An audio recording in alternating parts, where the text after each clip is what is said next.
చలికాలం యూజువల్గానండి ఒక జలుబు దగ్గు అనేది ఒక టెండెన్సీ అనేది మనకు మన body is a wonderful design. ఈ డిజైన్లో అన్ని న్యాచురల్ డిఫెన్స్ మెకానిజమ్స్ ఉన్నాయి మనకి. ప్రతి జబ్బుకి న్యాచురల్గా మనకి డిఫెన్స్ సిస్టమ్ ఉంది. ఆ డిఫెన్స్ సిస్టమ్ని స్ట్రెంగ్తెన్ చేసుకోవాలంటే ఓన్లీ థింగ్ మీ ఫుడ్ డిసిప్లిన్, మీ ఫిజికల్ ఫిట్నెస్, ఈ రెండు ఉంటే ఇమ్యూనిటీ గెట్స్ యాక్టివేటెడ్. మీరు మంచి ఎక్సర్సైజ్ చేయండి, మీకు నిద్ర రావట్లేదు అంటారు, మీరు మంచి స్ట్రెంగ్త్ ట్రైనింగ్, వెయిట్ ట్రైనింగ్ చేసి చూడండి, ఆ రోజు గొరకలు పెట్టి నిద్రపోతారు. బాడీ అలసిపోతుంటుంది. కాయ కష్టం చేసి వచ్చేవాళ్ళు చూడండి చక్కగా ఎట్లా నిద్రపోతారు. సో కాబట్టి అట్లా natural things ultimately it boils down to good diet, good exercise. అది ఉంటే దాని తర్వాత మీరు దేనికన్నా కాంప్రమైజ్ అవ్వండి, కానీ ఈ రెండింటికి కాంప్రమైజ్ అవ్వద్దు. సో టెంప్టేషన్స్ ఉంటాయి, బయటది ఎక్కడదో ఏదో ఎక్సోటిక్గా తినాలని అవి ఉంటాయి, కానీ అవి ఎలా ప్రిపేర్ చేస్తున్నారని ఒకసారి చూస్తే మనం తినం. ఒకసారి అది తెలిసి కూడా తింటుంటాం. That's how the temptations are. So ఈ పైత్యాన్ని ఫుడ్లో యాక్సెప్ట్ చేస్తారు, వేరే వాటిలో యాక్సెప్ట్ చేయరు. యూజువల్గా మనం దేంట్లో అయినా ఒక బ్యాడ్ హ్యాబిట్లా చూస్తారు, కానీ ఫుడ్లో ఏది తిన్నా మంచిదే, వాళ్ళు ఎంత తిన్నంత పెట్టాలన్నట్టు మన సొసైటీ ఉంటుంది. కానీ జనాలు ఒకటి గుర్తుపెట్టుకోండి, మీ ఇంట్లో చెయ్యంది బయట చేసింది ఎప్పుడు కూడా అంత మంచిది కాదు. దాంట్లో వాళ్ళ ప్రోడక్ట్ ఎక్కువ సెల్ అవడానికి ఏ టేస్ట్ కలపాలి, ఏ కెమికల్ కలపాలి, ఏ ఆయిల్ కలపాలి, ఏది తక్కువగా వస్తుంది, ఏ ఆయిల్ కలిపారో కూడా మీకు తెలీదు. కాబట్టి చీప్ ఆయిల్స్ ఉంటాయి, అన్ని డిస్కార్డ్ చేసిన ఆయిల్స్ ఉంటాయి. You don't have any control on it. So ఇది చెప్పడం చాలా తేలిక, ఆచరించడం చాలా కష్టం. ఒక్కోసారి నేనే ఎవరన్నా తెచ్చాలో ముందు పెడితే చూసి సడన్గా ఏదన్నా డ్రై ఐటమ్ ఉంటే టక్కుని తినేస్తాను. ఇది అలా అని నువ్వు నీతులు చెప్తున్నావు నువ్వు పాటించొద్దని అనుకోవద్దు. It's a good thing. అలా మనం అనుకుంటూ ఉంటే కొన్నాళ్ళ కన్నా ఒకరోజు కంప్లీట్గా అని ఒక వైరాగ్యం లాగొచ్చి దాన్ని వదిలేసి అంత స్ట్రెంగ్త్ కూడా, మానసిక స్ట్రెంగ్త్ వస్తుందని చెప్తున్నాను. సో నేను బుడ్డి పిల్లలకి ఒకసారి నన్ను స్కూల్లో చెప్పడానికి పిలిచారండి. 5th క్లాస్ లోపల అంతా ఫ్లవర్స్ లాగా ముద్దుగా ఉన్నారు. ఒక స్కూల్కి వెళ్ళాను. స్కూల్కి వెళ్ళి చెప్పాను ఏమేమి తినాలి, ఏమేమి తినకూడదు, కూల్ డ్రింక్స్ అసలు తాగకూడదు, కూల్ డ్రింక్స్ విషంతో సమానం, లేకపోతే ఐస్ క్రీమ్స్ అవి ఎప్పుడైనా వారానికి ఒకసారి తినాలి, రోజు తినటం మంచిది కాదు. తర్వాత కొన్ని బేసిక్ థింగ్స్ పిల్లలకి చెప్పాం. పిల్లలకి నేను అర్థం చేసుకుంది ఏంటంటే, స్కూల్కి వెళ్ళి రోజు వాళ్ళ పేరెంట్స్ చెప్తే ఎక్కదు.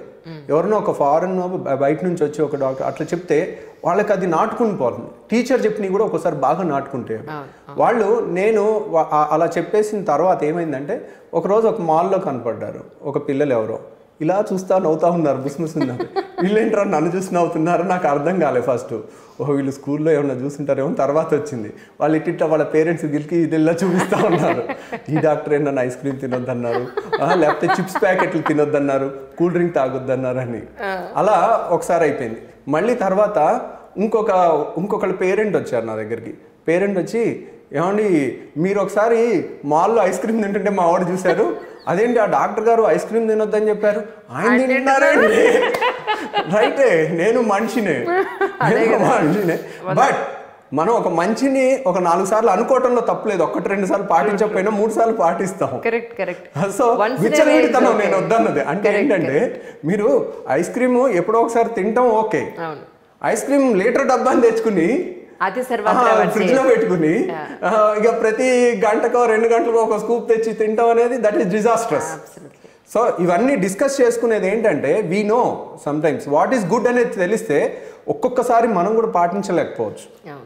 బట్ మనం ఖచ్చితంగా మళ్ళీ అనుకుంటే సబ్ కాన్షియస్ హ్యాబిట్స్ అయిపోతాయి. హ్యాబిట్స్ అయిపోయి there will be a stage where certainly we will only good వాటికి కానీ బ్యాడ్ వాటికి వెరీ రేర్గా వారానికో పండగలకో అట్లా తింటాం, అలాంటివి కూడా అవుతాయి.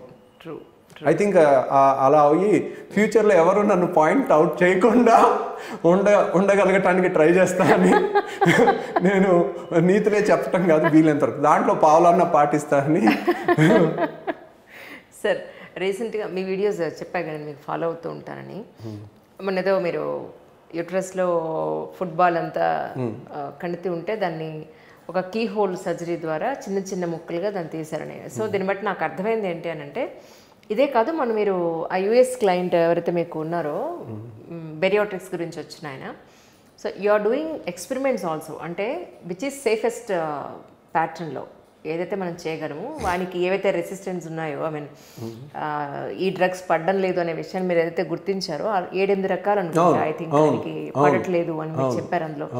సో దాన్ని బట్టి నాకు అర్థమైంది ఏంటంటే మీ దగ్గరికి వచ్చే ఏ పేషెంట్ అయినా సరే వాళ్ళకి అంటే కూలంకుషంగా పూర్తి స్థాయిలో గ్రాస్ రూట్ లెవెల్ దగ్గర నుంచి యాజ్ ఆన్ టుడే వరకు మొత్తం అంతా చూసుకుని మీరు ఒక పిక్చర్ వేసుకుని వీళ్ళకి ఇలా చేస్తే బాగుంటుంది, ఇది పడట్లేదు, ఇది పడుతోందని పూర్తి స్థాయిలో మీరు అన్ని రకాలుగా వాళ్ళకి సపోర్ట్ చేస్తున్నారు అనేది. సో ఇంత చేసినప్పుడు మీ వర్క్ మైండ్ ప్రెషర్ కూడా చాలా ఎక్కువ ఉంటుంది, అంటే ఎలా చేయాలి ఏం ఎవ్రీథింగ్ ఈజ్ ప్లాన్డ్ కదా సార్ మీ సర్జరీస్ అని. So how do you relax your self అంటే ఏం చెప్తారు? సో యాక్చువల్గానండి మనం బుక్స్ చదివి జ్ఞానాన్ని పొందుతాం. బుక్స్ ఎక్కడి నుంచి వస్తాయి అంటే జబ్బుల్ని పేషెంట్ని చదివి బుక్స్లోకి వస్తాయి. సో వాట్ ఈజ్ సుప్రీం అంటే పేషెంట్, మన కళ్ళ ముందున్న పేషెంట్. కొన్ని కండిషన్స్ మేము చదవని చూస్తాం, అది కూడా ఒక పిడుగు నెత్తిన పడినట్టు పడుతుంది, అంత కష్టమైనది, అది బుక్స్లో ఉండదు దానికి సొల్యూషన్.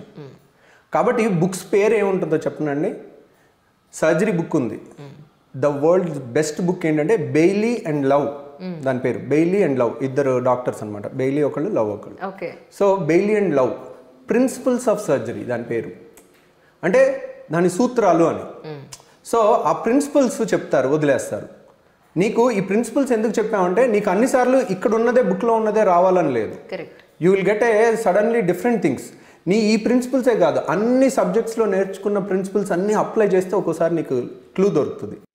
సో అలా ఒక్కోసారి సడన్గా మన కళ్ళ ముందు పేషెంట్ కొలాప్స్ అవుతున్నా, యంగ్స్టర్స్కి ఏమన్నా జరిగినా, నడుచుకుంటూ వచ్చిన వాళ్ళకి ఏమన్నా జరిగినా, ఆ వచ్చే మానసిక స్ట్రెస్ అనేది ఇట్స్ ఆ టైంలో ₹1 తెచ్చి ఇచ్చేస్తే ఇది పోతుంది అనుకుంటే ఇచ్చేయాలన్నట్టు అనిపిస్తుంది చెప్పాలంటే. సో అంత ప్రెషర్ వస్తుంది ఒక్కోసారి, ఎందుకంటే మన కళ్ళ ముందు ఒక యంగ్స్టర్కి ఏమన్నా అవుతుంటే మనం చూస్తూ ఉండలేము. సో అలా బట్ యూజువల్లీ మనం ఆ MBBSలో స్ట్రాంగ్గా చదివింది, ఆ ఫౌండేషన్ అనేది చాలా హెల్ప్ అవుతుందండి.